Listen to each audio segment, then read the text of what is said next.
Chapter 13, Early Morning. Within the log, but not too far from its entrance, Poppy found herself a soft place to sleep. There, curled up in a tight ball with her tail tip parked right below her nose, she felt safe enough to sleep. When she awoke after a long, sound slumber, it was dark and quiet. She got up slowly and stretched her aching muscles, then looked about for some sign of Aerith. The old porcupine was nowhere to be seen. Was he gone for good? Not likely, Poppy knew, but he might be gone for hours. She also knew she was hungry. Cautiously, she made her way to the log's opening. It was night, and she could see neither sky nor stars. A silver sheen of moonlight made lace of the canopy of trees above, even while transforming the ground into a carpet of velvet gray. She sniffed the air. Mingled with the sharp scent of pine and fir, she breathed in delicious hints of good things to eat: nuts, berries, seeds, fragrant flowers, tender roots. There were sounds, too, the creak and groan of the trees, the sudden shrill cries of animals, the occasional fuzz-buzz of passing bugs. Poppy could only feel astonishment. This was not Dimwood the forbidding. This was Dimwood the beautiful, a luxuriant world that teemed with life, a universe that held more than she had ever seen or dreamed of, a paradise that filled her with an almost aching desire to dance through it and see more. Trembling with excitement, Poppy was about to take a step away from the log when she chanced to look up. On the gray, lifeless tree with a hole on its side, an acorn tossed from where she was, perched a brooding owl. The moment she saw the owl, Poppy darted back into the safety of the log. There she stayed, her heart thudding. Had the owl seen her? She did not think so. Could it, in fact, be Mr. Oakhax? If it was, how could he have tracked her? But perhaps it was another owl. She had to know. In any case, her elation was gone. The forest was not to be for her. She sighed at the fright she felt. Poppy tried to calm herself. First, she pondered over her discovery that Mr. Oakhax had lied about porcupines. At least she did not have to be frightened about them. In spite of herself, she giggled when she thought about Aerith. Such a likable, unlikable creature. Then she thought of what else Aerith had told her, that Mr. Oakhax was actually afraid of porcupines. The notion that the owl was afraid of anything gave Poppy considerable pleasure. Perhaps he was afraid of other things as well. So Poppy thought again about her suspicion that there was something at Newhouse that alarmed the owl.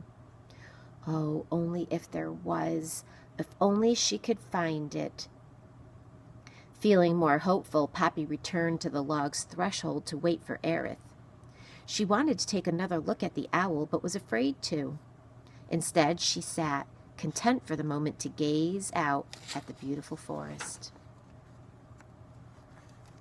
The owl Poppy had seen was indeed Mr. Oakhax. He was perched upon the entrance to his home, flexing his sharp talons and staring gloomily into the forest. Now and again he swiveled his head and blinked, then clacked his beak.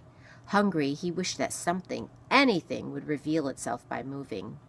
Once, just out of the corner of his eye, he thought something moved at the entrance to the old log that lay not far from his snag. But it was gone so fast he could not be sure. Was it the porcupine? He hoped not. He hated Aerith. Just the thought of him made Mr. Oakhax drop down inside his snag. Better to sit in the darkness and listen than deal with that creature. If something came by, he would hear it. "When are you leaving for Newhouse?" Aerith asked Poppy. The old porcupine had made his way back to the hollow tree before sunup. Bits of bark were stuck about his lips, chin, and whiskers. "Soon," Poppy replied evasively. "Good," Aerith said. "You're a sweet kid, but I like my privacy." "Aerith," Poppy began after a moment, "I know you want me to go, and I want to go, too, but when I looked out before, I think I saw an owl. On that snag just beyond my door? Asked Aerith. The what? The old tree with a broken top. Poppy nodded. There was an owl sitting there, she said. I was told Mr. Okax lives in Dimwood. Could that be him? Aerith snorted. Follow me. Somewhat anxiously, Poppy trailed the porcupine out of the log. That the snag you're talking about? Aerith said, pointing. Yes. Well, then that's where Okax lives. Poppy jumped back. There? Absolutely. Don't you mind? Poppy whispered, edging closer to Aerith. Nah, he's a jerk. Anyway, he doesn't get near me. But he rules this whole territory. Him? Rule? Maggot milk. But it's true. Poppy, Aerith snorted. There are lots of creatures who live around here. Some are mean, like Okax. Some are sweet, like me. Nobody rules. But he says he does. Oh, bees burp. Just because you're scared of someone doesn't mean you have to believe him. Aerith turned toward the snag. Okax! He bellowed. Okax! No! Poppy cried. Don't! It was too late. Mr. Okax popped up in his snag hole. In a panic, Poppy scrambled to hide behind Aerith's tail. What do you want? Mr. Okax demanded. I've got a mouse here by the name of Poppy who says you've been calling yourself ruler of Dimwood. That true? Instead of answering, Mr. Okax shifted his head, trying to catch a glimpse of Poppy. When he saw her timidly peeking from behind Aerith's tail, he jutted his head forward, opened his eyes wide, and hissed. Aerith laughed. She also told me you claimed porcupines eat mice, that you protect them from me. Okax, do you believe that garbage, or do you just like the way it tastes in your mouth when you say it? Suddenly, Mr. Okax's eyes narrowed. Where did you get that earring, girl? He shrieked at Poppy. That's something I ate. Poppy became so frightened she began to back up. What I eat is mine, girl, mine! Mr. Okax screamed. Listen here, Okax, Aerith snapped. This mouse has as much right as you do to go out and do what she wants. I don't want you messing with her. But Mr. Okax, ignoring Aerith, only cried, Poppy, listen to me. I don't know what you're doing here, but you might as well know the only way you'll ever get back to Grey House is when I dump your dead carcass on your father's front porch. With that, he clacked his beak, then dropped down inside the tree. Alarmed and furious, Poppy ran forward and began beating her clenched paws on Aerith's nose. You lummox! She cried. You lump! You rattling pincushion! The porcupine only grinned. Why did you tell him about me? Poppy shouted. Didn't you hear what he said? He's going to kill me.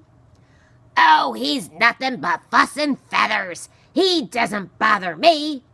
But you've got quills, Poppy protested. Jealousy don't become you, girl. Aerith, Poppy implored, I have to get to New House. It's a matter of keeping my family alive. You're pretty small to be a heroine. Poppy looked down at her toes. That's not the only reason I'm going. Oh? It's also because of Ragweed. Who? Ragweed. He was my friend, Poppy sniffed. See, he wanted to ask me to marry him atop Bannock Hill, said it was the most romantic spot around. I did want to marry him, so I said I'd go.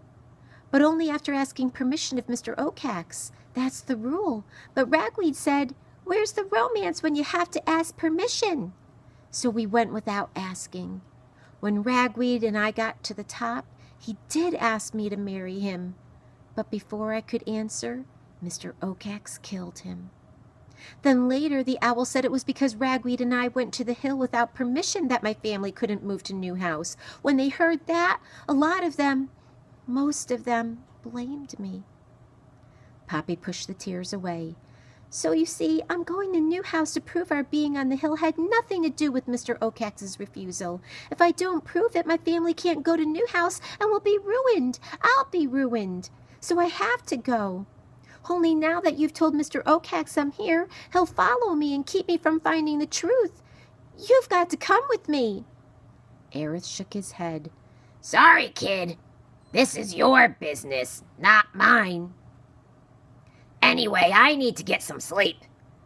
Yawning, Aerith turned and began to move toward the log. Aerith, Poppy cried out, if you got me to New House, I'd get that salt for you. Aerith stopped short and spun about. A dreamy look filled his eyes. The salt lick? From New House? The whole thing? You would? Really? Poppy placed a paw over her heart. I swear. Aerith grinned. Now you're talking, girl. Let's move it. Without a moment's hesitation, he began to lumber through the woods. Poppy took one look at the snag in the dawn light, then tore after the porcupine. The two of them had barely gone when Mr. Okax popped out of his hole. Having heard the entire conversation, he wasn't sure which he felt more, fury or fear. But he did know he had to stop Poppy. He launched himself into the air.